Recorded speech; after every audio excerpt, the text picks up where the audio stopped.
Ladies and gentlemen, welcome wrestling fans worldwide to Knoxville and the Great Smoky Mountains for the Ron Fuller Tennessee Studcast. 6 feet 9 inches tall, 265 pounds. This historic podcast from one of the most respected and successful wrestlers and promoters will follow the footsteps of the largest and oldest wrestling family on the planet. Listen to what I'm saying. That's right. Bring that camera in here a little bit closer. Through 93 years and 4 generations. The stud has arrived. Old school or new fan, this unique broadcast will educate and captivate as Ron details decades of professional wrestling's growth with truly unforgettable stories. I want those people out there at home to hear the stud. Sit back and enjoy the ride with the Tennessee Stud. The Tennessee Stud. You will learn that name. You will remember it. And now, the stud is here. All right, here we go. Welcome in, everybody. It's David Summers and another Studcast with the Tennessee Stud, Ron Fuller. It's the story of wrestling in America as told by the Stud, whose family started the profession 100 years ago. Now we step back into the ring, back into time, into the Great Smoky Mountains where there ain't no hoss like the Tennessee Stud, Ron Fuller. What's up, my man, Ron? Oh, man, just ready to roll, my man. Got a real good one for him today, and got a pretty decent day here in the Smokies. Just enjoying being here, man, the great state of Tennessee. So what's it looking like lately? We know that every time we talk to you, wherever you are in the Smoky Mountains, it looks different depending on what day it is, really, because of the atmospheric conditions, that kind of thing. What's going on now? Man, we've had a little bit of rain lately, and I think that's the prettiest that the mountains get. It's unbelievable because the clouds seem to sink over the Smokies anyway. There's always clouds and smoky looks. But, wow, the clouds get really low and hang in the valleys. And, can't see out the window sometimes. It looks like fog, but it isn't fog. You're actually sitting in the cloud. Oh, no doubt. But what about hot days? So down here, regular folk, we're in June. You know that, right? Oh, yeah, man. I think we are, too. All right. Hey, I tell you what, Ron, I am beginning to look forward to the title for every Studcast once I get your notes in. To me, this one, like most of the last ones, had me asking as soon as I saw it. Episode number 253 is called Pole Title Matches in Both Territories. I have an idea, but I'm not sure what that meant. Well, last week, man, in southeastern Knoxville, you remember Carson wouldn't put up the Stomper's belt against Garvin unless Garvin wrestled both of them, him and the Stomper, at the same time. So Garvin won that match last week. So this week, Garvin was now the new champion, and it was his turn to decide how he wanted to defend the belt, if he's going to have to defend it against the Stomper. And so he comes up with this pretty unique idea that, we'd only done it once or twice in the history of maybe the sport of wrestling. So he comes up with this idea, man, for the first time, and putting the championship belt on top of a 25-foot tall steel pole. And the first man to climb up there, get the belt, bring it down, and get it and keep it in the ring, right, is going to win it. So that's why number 253 is called Pole Title Matches in Both Territories, because for the very first belt on a pole title match in Knoxville is also going to be the very first one in Dothan, Alabama, in the Gulf Coast territory. And it's going to be a main event in both of these territories. The Gulf Coast belt was also going to be put on a 25-foot tall pole because the belt had been held up in a match in Montgomery on Monday night. So on the following Friday, we're going to have the match for the belt and put the belt on the pole. It's going to be me against Bob Armstrong. Okay, that's pretty crazy because you got cash on one pole, you got a championship belt on another. So I don't know exactly how to say this, but your mind was pretty far out there, even back then compared to other bookers. So where do you get an idea like this? Where'd you hear of this initially? Well, it came from a guy named Louis Tillett, who is a French Canadian, and he actually wrestled for me, Southeastern Knoxville, in my first year there as an owner. And he was a booker. He was a really sharp mind, and he was a booker in the Florida territory in 1973 when me and Rob were both wrestling in Florida. And so I brought him into Southeastern when I first started there because I needed a little help as a booker. And he was a great guy. And he was responsible for bringing in the great Mephisto, Frankie Kane, who was another great talent, to work for me in 1975. So I let Louis run some cities for me in West Virginia. He wanted to make a little extra money. I said, well, you can run some towns in West Virginia. We got a TV up there, and it was my first year in business. And so I was happy to get as many towns running as I could. So it was there in Bluefield, West Virginia, man, that I wrestled in my first ever pole match. And it was Louis Tillette's idea. It was a pole battle royal. That's what it was. And it had a bag full of money. It was a cloth bag. Money was inside the bag, and the bag of money was tied at the top of the pole. And the pole was about 25 feet high. But this pole, man, was very thin. It was only about 3 inches thick.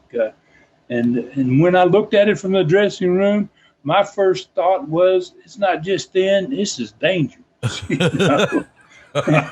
that pole going to do with my 260 pounds on it or whatever? Wow. So and then at the end of the match, I was actually the guy that won the match.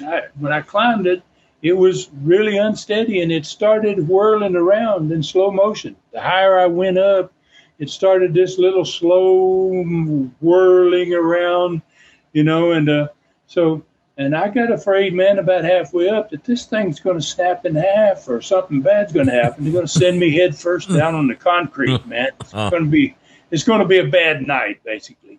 So when I got to the top of the pole, I grabbed the cash and I started back down. But when I started back down, the pole started to bend. Then it wasn't just going around slowly. It started to bend over real slowly.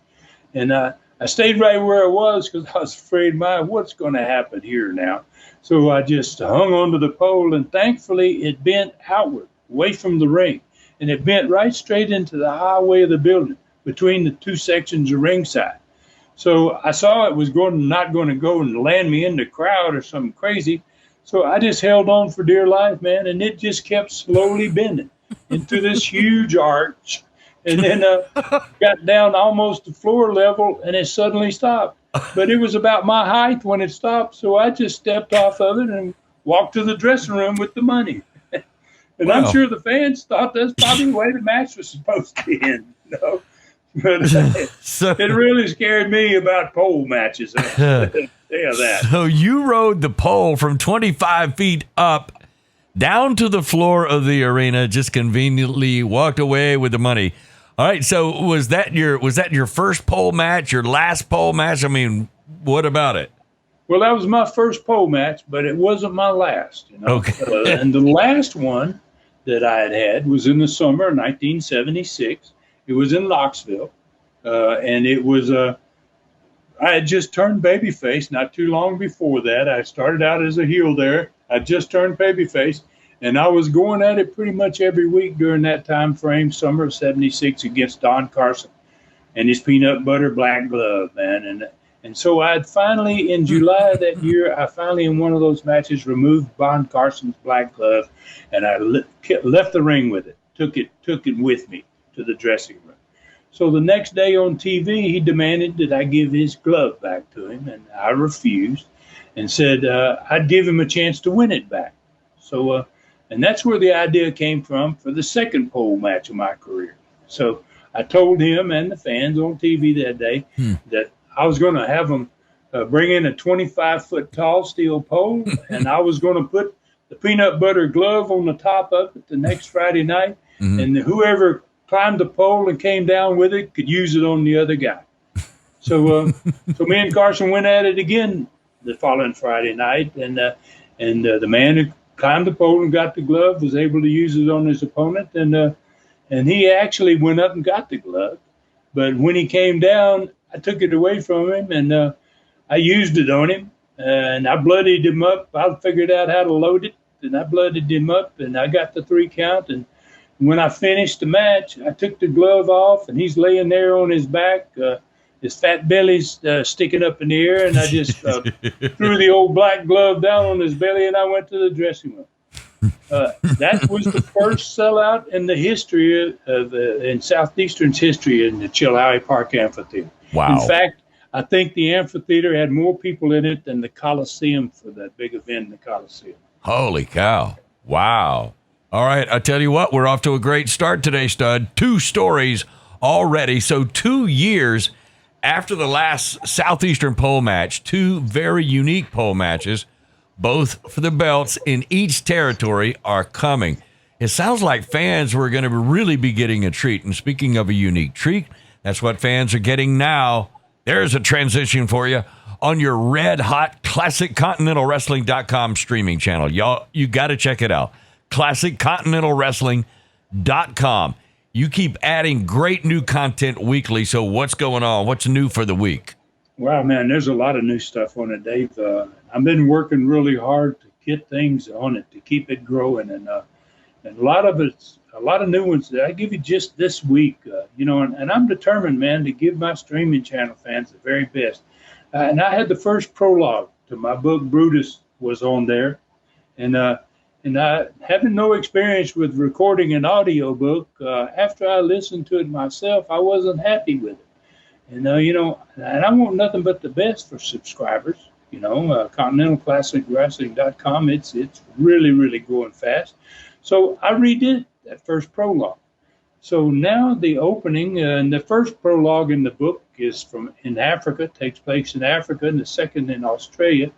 But so now the opening African prologue has been redone, and the Australian prologue that follows it, it's been done, and the first chapter of the book is now done and available. They're all going to be available by Friday of this week.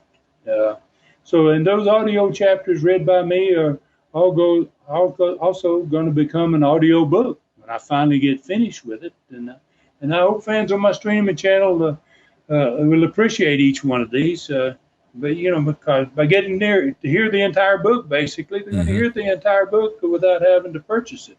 That's a pretty cool deal, I think. Oh, yeah, I think. And it's going to hear the audio version done by me. Yeah, very generous, interesting, and a unique idea for a wrestling streaming channel, Ron, for real. All right, so I know you got more stuff. What else is happening? Anything else new this week? Yeah, man, I got the fourth 2-hour Stars of the Sport show, man. This one is with the legendary, man, wonderful son of a gun, Bob the Bullet Bob Armstrong himself. And it's going to be up on June the 9th, 2022. I think that's Friday of this week. And it's a historic interview, man, I did with him 4 years ago.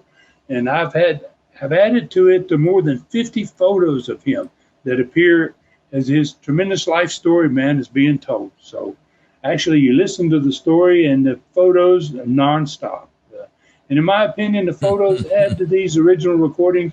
They greatly enhance them, man. It's amazing. And I'm very proud of these Stars of the Sport series, and they're just beginning. I got 30 more of them coming, man. I've watched the first three out there: Andre the Giant, Mankind Mick Foley, and Crazy Ron Wright. And I agree with you. The added photos are really priceless. It really adds to it a lot. What else? Something else is new on there too. What else you got? Well, by Friday, man, June the 10th, the remainder of the Continental Wrestling shows for the month of April, which is we're in April of '96 with those Continental TV shows. They're going to be on the channel, so we're going to fill them out, put all the rest of the April '86 shows on there. And plus, by early next week, the 3rd episode of the Superstars of the Past series, man. We're going to be doing the star of between 1900 and 1910, the star of the decade, which is a guy named Frank Gotch, who was a phenomenal wrestler. And he's going to be the subject and the wrestler of the decade for the Superstars of the Past series. Wow. And many say Frank Gotch was the greatest American professional wrestler of all time. Wow. And after putting his story together and seeing what he did, I'm entitled to believe it. Hey, I tell you what, you're on fire, Stud. So you finished the third chapter in your upcoming book, The Real History of American Professional Wrestling. I guess you're going to be presenting its chapter soon on ClassicContinentalWrestling.com. And it sounds like we could just keep going here all day, but I'm kind of eager, if you don't mind, to hear about these pole matches, the main events in both Southeastern territories. So where do we ride to this week, Stud? Well, man, we're in the summer, man, of 1978, about 44 years ago from where we are right now. And it's the best time of year for wrestling all over the country, summertime. Southeastern Knoxville, and it was having its first June event ever in the Coliseum. We'd never run matches in the summertime in the Coliseum. We're going to have this one in the Coliseum. We're going to have the entire month of June, all of them in the Coliseum. So the Coliseum kind of become the home of wrestling for Knoxville fans. It was a tremendous card, and it featured one of those pole matches for fans in that area. And we're going to discuss all of that great card in Knoxville on Friday, June 2nd, 1978. Talk about the TV promoting that card, the results of the matches of that card. We'll talk about the attendance. And then we're going to ride into Southeastern Gulf Coast into another championship pole match. And fans there have never seen any kind of pole match in the Gulf Coast. They knew nothing about this type of match. So this one would be on the same night in Dothan, Alabama, as the one that's happening in Knoxville, 500 miles to the north. So Southeastern Gulf Coast was putting up, there was a belt that had been held up in the Montgomery match, and we're going to put that pole, the Southeastern, the Gulf Coast championship belt on top of the pole. I'd be facing Bob Armstrong, and we'll talk about that entire card for that night. The TV 6 days earlier promoting it, the results of that Dothan card, the attendance. And then we're going to follow up on the situation with the Mobile, Alabama, WKRG TV television station that we almost lost in the last episode. And then we're going to finish off with some information about all the new stars arriving in both the territories. Then if we got any time left, Dave, we're going to answer another learning tree question at the end of all this. Yeah, I just don't think that's going to be possible, Stud. I'm just going to nix it right now. Well, we're going to see, man. We'll see what happens, for real.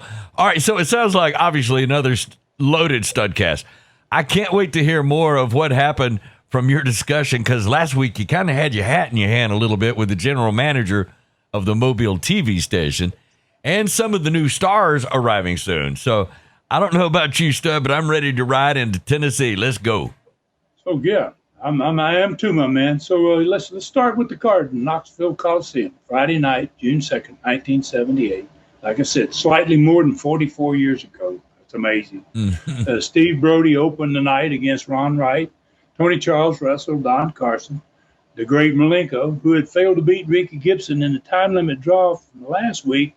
As soon as that match was over, and Malenko had, it was the first time since his arrival in Southeastern that he hadn't won every match outright. So he didn't like the fact that it was a draw, and he immediately challenged Gibson to a return match, but he wanted to have him stick a no DQ clause on there. And Ricky Gibson, he had a lot of guts. He said, heck yeah, man, I'll take you up on it. So that one's going to be on this card. Condrey and Hickerson, last week, they had won the Southeastern tag belts back from Robert and Jimmy Golden. Obviously, they had a lot of help from their manager, Ron Wright, and Wright refused to allow the former champions, now that he had the belts back, and they did, that he wasn't going to give them a return match, but he said he would give them a six-man tag. They could pick themselves a partner, and that's what they did. Robert and Jimmy, they picked Bob Root, who hadn't been on the card in 3 weeks, to come back in as their partner. And the main event on this night, it was Ronnie Garvin, the new Southeastern champion, putting his belt on the line. And they did it by putting it on top of a 25-foot tall pole attached to one of the four ring posts. And he was wrestling against the Stomper managed by Don Carson. And the man who climbed the pole and got back down in the ring with the belt was going to be the winner. All right, so that's a pretty good card right there. So what happened on the TV 6 days before this event? Well, as I remind everybody each week now, Dave, I wasn't there for either the Coliseum event or the TV show. So my description of both may be a little bit shorter than it used to be when I was there for these shows, working in Knoxville and in Gulf Coast during the same time frame. But at this point, I'm down south, Pensacola, living there, booking and overseeing southeastern Gulf Coast. So Robert told me, we talked about these shows. He said the TV opening was with Les Thatcher and Ronnie Garvin, and Garvin had a southeastern belt in front of him. He's sitting at the set, and the studio exploded when they saw that shot of him sitting there with the belt in front of him. It was one of the first times he'd been seen with the belt, as a matter of fact. And behind them was this huge still shot of Ronnie Garvin, high up in the air, man, coming down over a prone Don Carson, laying on his back, about to drop a knee in his throat. And the Mongolian Stomper was nowhere to be seen in this shot. So it was pretty plain that Garvin had the belt, and he had probably beaten Don Carson to get it. So Les congratulated Garvin for his win, and in a very unusual 2-against-1 handicap match at that the night before. So Rob told me the director backed the video up about 3 minutes, and he let everybody see how that great shot, the opening show, came about. So Rob said Garvin explained how he had to accept the match Don Carson wanted the week before to even get a shot at the title. And now, since he was the champion, it was his turn to make the rules for a return championship match. And he explained his idea about the pole match with the belt on it. And then he went to the ring and got himself another big win on TV, I'm sure, by jumping off the top rope in somebody's throat. And so the very popular then Ricky Gibson was in the second match with the great Malenko sitting at the set with Les during the match. And they both interviewed after about their upcoming no disqualification match the next Friday night, the one that Boris Malenko had asked him for. And so then the personality on this day, Dave, was just really, really totally different, very unusual. It was done live, and it was done outside the studio with a handheld camera. And every Friday night, we had set up late at night the ring for TV the next day. But when we brought in the pole, we were going to put the pole inside the studio, but the pole was higher than the ceiling of the studio. So having discovered that, I had them bring in the ring truck and set it up in the parking lot outside the studio and attach the pole to it outside the studio. So in the second ring, set up out in the parking lot, and we had somebody take the belt out after Garvin was on the first match, and got up on the pole and attached it to the top of the pole. So that ring had the pole attached to it, and the belt was already on top of it when Les and this cameraman go outside. Mm-hmm. So Les, he basically had started it in studio, and then he had the camera follow him outside. He had the camera take shots from several different angles, one even from inside the ring, looking up at what the wrestler was going to see with the belt on top the following Friday night. And it was extremely impressive, man, because I got to see it in Dothan. That's why I know how impressive it was. It was, it looked like it was 40 feet tall. Wow. It was like, wow, it's amazing. And as the video was taking place outside, you could hear the fans inside the studio reacting to the photos that were being taken, to the shots. They were oohs and ahs on the screen with Les talking. Even though he's outside, you could hear the fans inside. It's pretty cool. That's awesome. Like I said last week, Ron, you don't miss much. I can only imagine what it had to look like. And you said that the fans, that's where they filed into the TV station. They had to walk right by it, right? Yeah, that's what really made it great. Yeah. And fans at the TV station, there were just literally hundreds of fans came. We could only seat about 150, maybe close to 200 if it was really packed. Yeah. And there might be 500 or 600 that would be standing out there. Yeah. So, they passed by that ring, and they didn't know what the matches were that were coming up. Right. So you can imagine what they were all thinking. Yeah, somebody's going to climb that, probably. Duh. Okay, and hey, but anyway, to me, like the old saying, a picture's worth 1,000 words. Boom, you had it right before their very eyes. So what was next on that TV?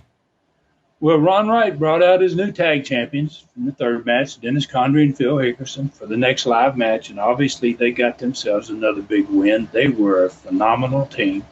And then Robert, Jimmy, and Bob Root all went to the set after they had their match.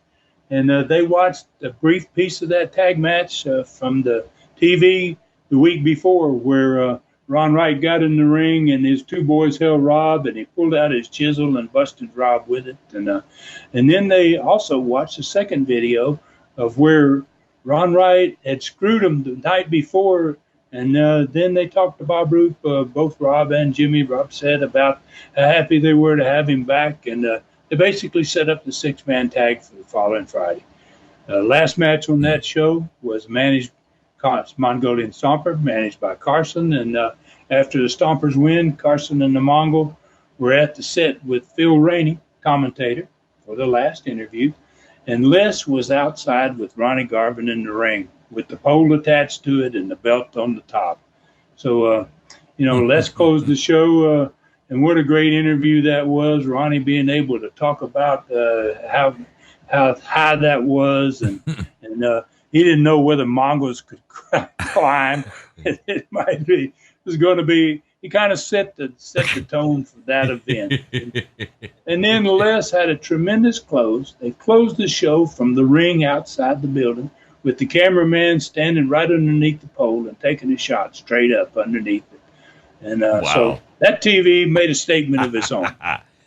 Oh, no doubt. So, I mean, we were used to seeing Garvin like touching the lights in the building when he would launch himself off the top rope. But in this case, I mean, obviously, this sounds like another great TV, Ron. Having the pole outside the studio was a spectacular idea. So what happened the next Friday night in the Coliseum? Well, Ron White won over Steve Brody. Tony Charles and Don Carson wrestled to a 20-minute time limit draw.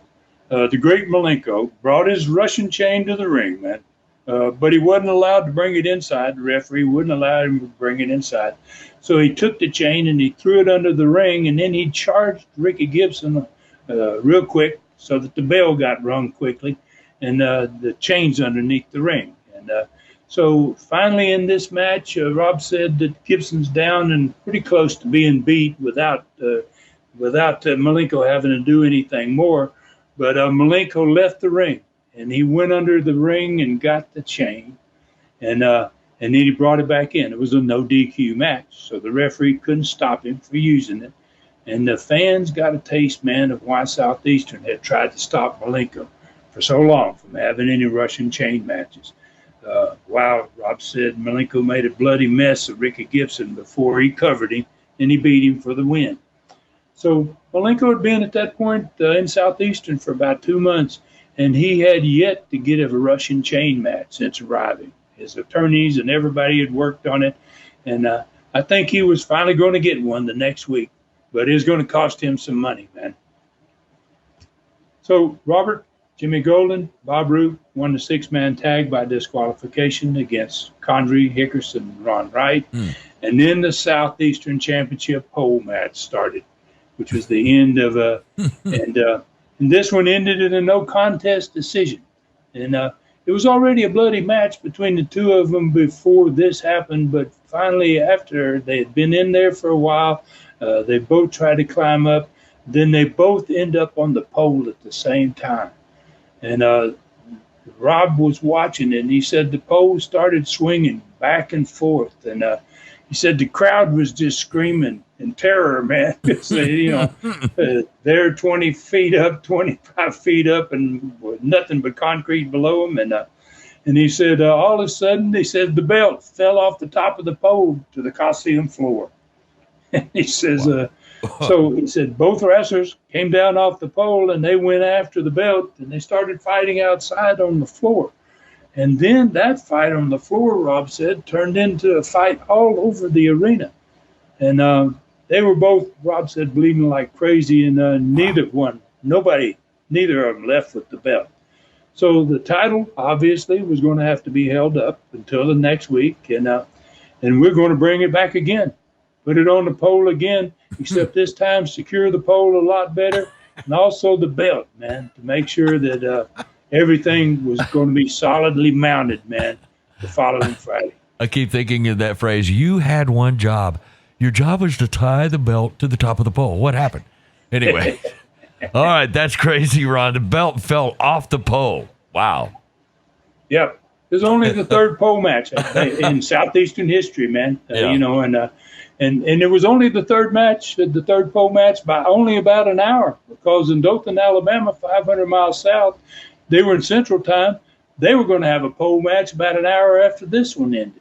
So there seemed to be no other way around doing what we did there in Knoxville because of what had happened, and just make sure the belt was going to stay where it was supposed to the following Friday. All right, that's cool. All right, what about attendance on this one? After that TV, I bet you had a really big crowd. Yeah, it was about 5,600 crazy fans. And, Rob said that's what they were, and he said especially when they were watching that pole battle royal. He said that it was frightening for everybody. So the string, man, and at this point, Knoxville had a string of 5,000 plus attendance nights of 14 in a row in the Coliseum, which for one of the smallest. For the city the size of Knoxville, there was no city in the world that was going to do 5,000 for 14 events straight in a row. It was a fantastic record that was being set there. Wow. So before we leave Southeastern today, Dave, I want to talk about the fans and what would happen each week between my brother and I.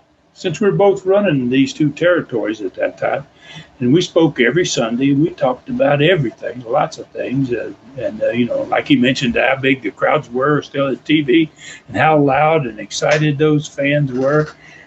We talked about my recent arrest in Mobile, and how I had solved the Mobile TV situation. I felt like, and my feeling the future there was secure. And we talked about the size of the houses in both territories. Mm-hmm. We talked about anything unusual or we felt was important. And often we talked about the swapping of talent for short periods of time and even for long term. So, and speaking of talent, Robert had the United States karate champion, Ron Slinker, who'd been waiting for almost a year to get into Southeastern, starting the very next week. 2 weeks after that, he had Kevin Sullivan going to be there. And 2 weeks after Kevin Sullivan, you're going to see the return of Joe LeDuc for about 2 weeks. Wow. All right, so you guys were just continuing to load up on talent. It seems like Southeastern Knoxville was kind of holding its own even without you. Bob Armstrong and several others with you were down south. I mean, did you expect that they were going to be okay? I mean, you knew you had good talent, though. Yeah, but I didn't know what to expect, man, to be honest with you. Obviously, Southeastern Knoxville was in very good shape, and it had been in the middle of a great run for going on 2 years, man. We had been drawing some fantastic crowds, not just in Knoxville, but all in the surrounding towns, too. So I was much more worried at this point, man, about what was to come in Southeastern Gulf Coast. How much do you credit your brother Rob, who is handling everything? He was really like the boss of that market because he was the booker. Yeah, he was in control of where it went, man, and the size of the crowds and what was going to happen. And he was obviously doing a pretty darn good job. Like I said, I'm more concerned at this point about the Gulf Coast, man. Right? Yeah. What I'm going to need to do. Yeah, so at least you had the confidence that, hey, Rob's got this in Knoxville, and I got to make this thing work down here. So that's cool. I can understand that. Hey, this is a good place for a break, Stud. Let's do that. We're going to get a good idea of where Southeastern Gulf Coast was headed with a pole match of their own in the second half of this Studcast. You got that to look forward to.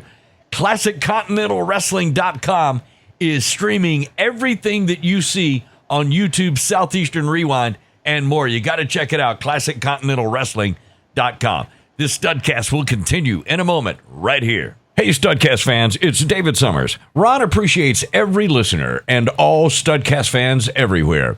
His audience has grown steadily in the almost 5 years he's been telling his family's life story about the sport we all love. He always says, without the fans, we have nothing. The Stud is working hard every day to provide the best in wrestling entertainment for you at ClassicContinentalWrestling.com, from his past territories to his new projects. And he asked me to take this time today to let everyone know how much your support means to him. Thanks, and God bless you all from the Tennessee Stud, Ron Fuller. All right, welcome back in once again. David Summers with the Tennessee Stud on another Studcast. So we're in the middle of another great one, Stud. So where does the rest of this ride begin? Well, we're headed, man, Dothan, Alabama on Friday night, June the 2nd, 1978. That city, man's got a growing momentum. It has had an increase in its attendance for the last 10 events in a row. And and because of that, it's going to, for its first time ever, get that fifth match that's added to the card. That's a good sign that it's earning a bigger card. So Greg Peterson is going to be against Eddie Sullivan, the wrestling pro. Tarzan Baxter is going to be against the old-time returning Gulf Coast star, believe it or not, Gorgeous George Jr. is making his way south. He's going to be down there in the Southern Territory. Special challenge tag match. David Schultz and Eddie Mansfield are going up against Charlie Cook and Mike Stallings. Gulf Coast Tag Championship match. This one's going to be best 2 out of 3 falls. The champions, the Assassins, managed by Billy Spears, are going to be wrestling against Robert Gibson and Rip Tyler. And then the main event, for the first time ever in Gulf Coast history anywhere, a first for Southeastern Gulf Coast as well. This is going to be a Gulf Coast Championship match for the belt that was held up, and it's going to be putting that belt on the top of a 25-foot-high steel pole. And the first man to get down and stand up in the ring with it is going to be the next champion. Wow. And that's me against Bob Armstrong in that one. All right, so 5 matches in all, a Southeastern Gulf Coast Tag Championship, and a first-time ever pole championship match. That's going to be a pretty big one, Ron. So what was the what was on TV 6 days earlier, setting it all up? Well, it opened with the first Southeastern Gulf Coast video from Montgomery, Alabama, which was recorded the Monday before the TV was made. And it was very important to get Montgomery some exposure, man. It's going to be a major town for us, and its crowds was growing. And because they were growing, this exposure, man, was just what they needed there. And it was a great shot of that beautiful Montgomery Civic Center, man, that we wrestled in there. And we needed that. The city needed it to increase its growth and jump up there to where some of the other towns were. So I opened up the show with Charlie Platt at the set, and we watched the championship match from Montgomery, where my Gulf Coast belt had been held up. And obviously, me being a heel, you know, I complained about the sorry refereeing and how the referee had changed the decision about my winning the match after he had presented me with the belt. Right. You know, I mean, then, you know, how the heck does that happen, Charlie Platt? And then I really got into the meat of the subject. And that I was wondering, you know, I asked Charlie, what crazy Gulf Coast wrestling idiot got the idea of putting a championship belt on top of a 25-foot tall steel pole, man? and then having 2 guys fight to get to the top first to see who's going to be champion. I said, where's the wrestling in something like that, Charlie Platt? Why do you call that a wrestling match? What is this? What's this all about? So, and then I didn't give him a chance to answer that question. So I told him, you know, no matter what the contest was, that I was a bigger and better man than the dishonorably discharged Marine, Bob Armstrong. That I was going to get my belt back around my waist where it belonged, and that I couldn't wait to see all those rednecks and idiots out in that part of the country stealing the money that they had to get to the ticket and to come see their over-the-hill bodybuilder get his butt beat. Wow. I was really rolling. I was having myself a good time. Yeah. So then Charlie asked me if I'd ever been in that type of match before, a pole match. And, you know, And then it gave me a chance to call him an ignorant redneck for asking a question like that. And that I'd been wrestling all over the world in every kind of match imaginable. And it didn't make any difference what kind of match this redneck promotion would put me in. I was going to win simply because I was a winner. And that I wasn't afraid of heights, and I could climb like a fighter jet. Hello. Okay. That I'd beat Mr. Goody Two Shoes if I had to climb 50 feet. And I said, people like him, they never risen to great heights like me, and they were afraid to climb the ladder to success, much less a 25-foot high steel pole. So I got up and left the set immediately, man. And the studio crowd, they didn't like any of it. Boy, I got them great boos. They couldn't have booed me any louder. It was wonderful. Being a heel, it was sweet to the ears. It must be. Sounds like you, after about 3 months at this point, were getting your heel attitude back down. All right, so who was in the first TV match? Well, I can tell you, man, he didn't get a very good reception either from the crowd. He hadn't been in that part of the country in years, but he still had his heat. So when Gorgeous George Jr. came out of that dressing room, that boy, that crowd, I thought they were going to do as bad as they did to me. It was like, wow. So, and he was obviously there making his move from Knoxville south, man, and down to his old stomping grounds. He had a real history with Gulf Coast wrestling. So speaking of stomping, man, that's exactly what he did to his opponent, too, in that first match. He stomped his way into their hearts. So they booed him again on the way out as bad as they did coming in. And the second segment opened with Charlie Cook and Mike Stallings watching the video. It was their last encounter. It was the last encounter between Charlie Cook and David Schultz, most recent one. And Eddie Mansfield had came down to the ring again, which he had done on a couple of other occasions, and he got involved. But for the first time, Mike Stallings came down to the ring, and he got involved himself. So they were these two teams, Schultz and Mansfield, were in an upcoming tag against Cook and Stallings. So they left the set, the two of them, with loud cheers from the studio crowd. Charlie Cook especially was really strongly over, and Mike Stallings was getting there. And then those cheers from the crowd, man, turned instantly to boos, man, because the next people out of the dressing room door were Schultz and Mansfield for the second match. And boy, they demolished two young guys. I felt sorry for those guys. I mean, they just pulverized them. And then both those two teams made interviews for the second interview, and then the personality profile. And it was almost an exact replica of the one in Knoxville that, oddly enough, was being recorded at almost the same time. Both of those shows were being recorded at about the same time. Wow. So Bob Armstrong was in this one with Charlie Platt, and they went outside the studio, and Bob was in the ring, and they saw the setup there. They got the shots, the real effective shots of the height of the pole, and it went down pretty much as Rob has described the one went down in Knoxville. And then Bob tore into me, man. And I guess he got very upset about my comment earlier about his dishonorable discharge from the Marines.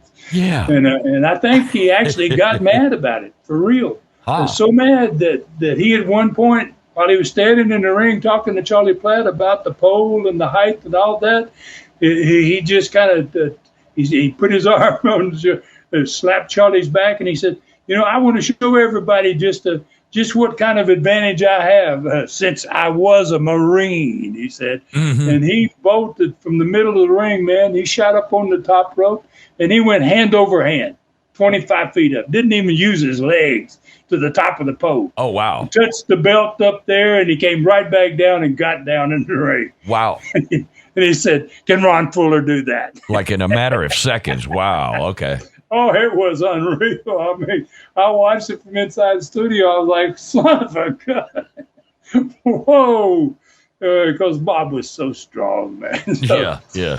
So they, just as they had done in Knoxville when Ronnie Garvin was in the ring and making comments, the Dothan studio erupted when they saw him climb that pole. And you could hear all that as this was going on outside. So these two personality profiles, man, on two stations 500 miles apart, they were going to make a great impact, man, everywhere they were seen. I'll tell you that. So Wow. Billy Spears and his assassins with their Southeastern Gulf Coast tag belts joined Charlie Platt to open the third segment of the TV. They watched the winning of the tag belts from the Gibson brothers on TV from a couple of weeks earlier when they injured Ricky Gibson. And Billy Spears, he was doing a great job with his team, man, and his team was really getting hot. A lot of people were getting over there. Business was really picking up, too. So they were booed, man, as badly when they left the set as the team of Robert and Gibson and Rip Tyler were cheered coming into the ring. So, and they were over, man, especially Robert Gibson. Rip Tyler was getting there, and they made short work, man, of their opponents. Assassins and Spears, they split the interview time with Gibson and Tyler at the end of that third match. And obviously the focus for the interview was on that best 2 out of 3 fall. Most unusual, rare 2 out of 3 fall match coming up 6 nights later for the belts. And then Bob Armstrong tore the house down, man, to close out the show. And then he split the last interview with me. I did mine from the set. He did his from outside the studio in the ring with Charlie Platt and the pole. And we finished this TV show the same way Knoxville had. Charlie Platt standing in the ring outside the TV station, cameraman shooting that shot straight up the steel pole to where the belt was mounted. It was like a duplicate show in a way, but totally different talent. Wow. So I think, Southeastern had made a statement that day to fans, basically, all the way from the Gulf of Mexico almost to Ohio. That's where our television stations were covering. Practically close to 700, 800 miles. And we were creating not just great matches, but unique ones, man, that fans were going to enjoy for years to come. It was one of the few, maybe only split territory to ever be successful. And on that day, we had a couple of the best TV shows we've probably ever done. Wow. All right, you are definitely cooking today, Stud, or should I say you were making history back on the last Saturday of May, 1978. So what happened 6 days later in Dothan? Well, Gordon Stewart Jr., he beat the pro. David Schultz and Eddie Mansfield won over Charlie Cook and Mike Stallings. The Assassins and Billy Spears kept the Southeastern Gulf Coast tag belts. And, I did not see Garvin and Stomper's pole match. I don't know how that went, but I do know how the match went with Bob Armstrong. It was one of the easiest matches I'd ever had. And, every time either one of us started climbing the pole, the building just stood up. It was amazing, man. If you just started up the pole, everybody got on their feet. So Bob Armstrong, he won the Gulf Coast Championship. And he won it, I'll tell you how he won it, man. I pile drived him, and then I climbed to the top of the pole, and I got the belt, and I slid down the pole to the top rope, standing on the top rope, had my back to him. That was my big mistake. I had my back turned to him, and he regained his feet by the time I got back down to the top rope, and he got to the corner of the ring where the pole was mounted, and then he waited on me to turn around. And when I did, he just reached up there and knocked the belt out of my hands. Then he reached up there and slammed me off the top rope. Wow. And then he went over and picked up the belt. He was inside the ring. He raised it over his head, and the building exploded. Wow. It was pretty. And then he was declared the new Gulf Coast champion by the announcer. Yeah. You could hear the popping mobile, I'm sure. Yeah, I bet you could. All right, how'd you do in attendance? For the first time ever, Southeastern Gulf Coast history, we went over 3,000 fans, man. So we had doubled the crowd in Dothan from the opening night with Andre the Giant at around 1,500 in 3 months to 3,000. So when we added the Knoxville house to this 3,000 that we drew in Dothan, we had almost 9,000 fans in one night for Southeastern, for the company, which was a one-night record. Wow. Okay. So you said earlier you might have an update on that deal with the WKRG TV general manager to keep Southeastern Gulf Coast on the air there. So what happened in that situation? Well, CP and I, CP Persons, that was the general manager. We had a couple of conversations after that one where he finally said, we'll put you back on in 3 weeks. And he confirmed the date that we're going to be returning. It's June 17th, Saturday, June 17th, 1978, back on his station. And he said also, since we had this billboard buy starting that week, that he was going to give us 50 plugs a week starting that week until the billboard buy ended 6 weeks later. Sweet. So he sweetened the deal, man. Yeah. All right. Sounds like everything was back solid. So what about the new talent coming to Southeastern Gulf Coast? Well, one of them, Gorgeous George Jr., he is already there, man. He'd already arrived down there in the Southeastern Gulf Coast. Ricky Gibson was going to be coming back full time in 2 weeks. And Tony Charles is going to be there by the end of June. So we're bringing in some horses. Oh, no doubt. All right. It looks like things were really about to explode business-wise. So I think, can you believe it? We have time for another learning tree question today. The Ole Anderson of Twitter asked, so if you're a green heel and Bob Armstrong is your boss, do you still call the match versus him? Well,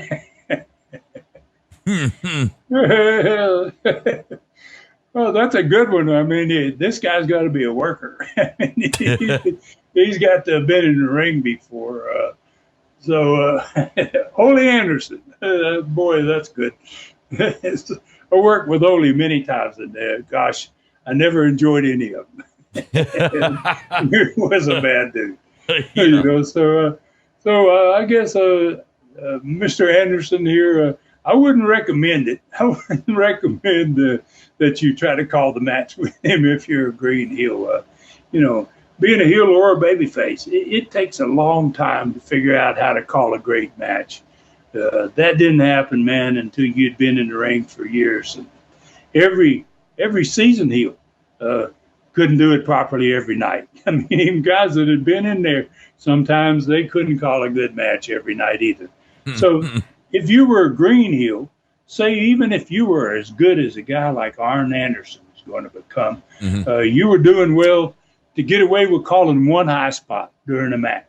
And a high spot call in a match was, you get a headlock, you'd get a headlock on somebody, and then you just say one tackle, drop down, leapfrog, drop kick. Right? Wow. Yeah. If you got that in, and you're in the ring with a guy like Bob Armstrong and you're a green guy, you'd be darn lucky, man, if that even happened. So, wow. And the experienced baby faces, heels always call the match, but experienced baby faces never let a young heel call a match unless they had total confidence in this kid, in the guy. And very few people know it, but great referees. There were so many great referees that could actually sometimes call matches as well as a heel could. Ooh. That would call the match while you were in the ring and you'd be in a headlock. They'd tell you what to do next. They'd call the match for you. So most people don't know that, but referees were so important. So my direct answer to your question, Ole Anderson of Twitter, so if you were a young heel, you might talk to Bob about the match before it started. But when you're in the ring with a guy like Bob Armstrong, you learn best by just listening. Oh, so just mouthing off and a bunch of talk is not going to help. No. It's going to get you bumped big time. Yeah, I bet. And that's the least it would get you. Yeah, I can't imagine being in that situation. Amazingly, Ryan, I don't know how you do it, but these studcasts, they seem to get better every week. So another awesome one in the books. Hey, folks, on Facebook, become friends with Ron. You can only do it by going to his Ron Fuller, the Tennessee Stud Facebook page. Like him and follow him there, and you automatically become friends with a legend. On Twitter, follow him at Ron Fuller Welch.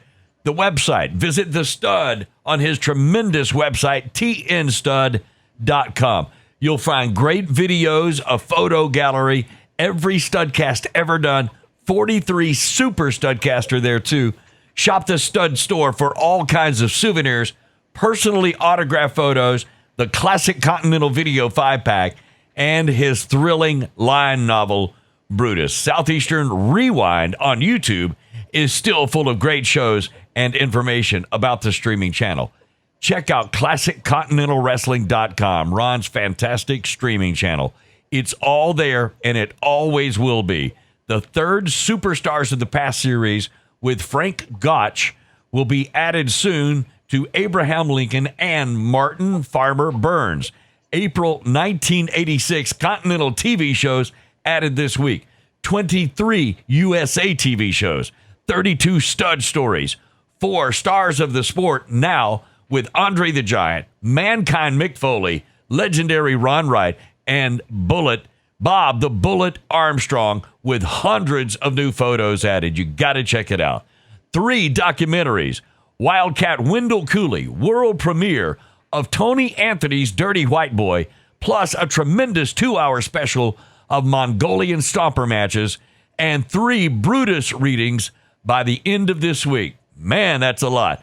Well over 105 hours of old school wrestling entertainment now, and it's only the beginning. Subscribe now at ClassicContinentalWrestling.com, ClassicContinentalWrestling.com. Only $4.99 per month, $39.99 per year. It is fast becoming the best old school streaming site on the planet. Don't miss this special offer. You got to check it out right now. For a limited time, get a free 1-week trial on ClassicContinentalWrestling.com. All right, so where do we ride next week, Stud? Well, Southeastern Knoxville, man, it's going to continue its great run. Obviously, they have got it all rolling. And the Coliseum is going to be hosting a triple main event card. One of those matches is going to be a return of that pole match for the belt. There's going to be a 6-man Texas Death Tag match. And Boris Malenko's first Russian chain match is going to take place. Plus the TV we'll be talking about that promotes that card. We'll be talking about the results of that card and the attendance of that event. And then Southeastern Gulf Coast is beginning to start a growth spurt of historic proportions, man. This territory is going to catch on fire. An explosion. It's going to be an explosion, man, at the box office. And that's going to bring with it a series of riots, too, in one of the most dangerous territories in history, man. Wow, it's going to get big crowds and dangerous ones at that.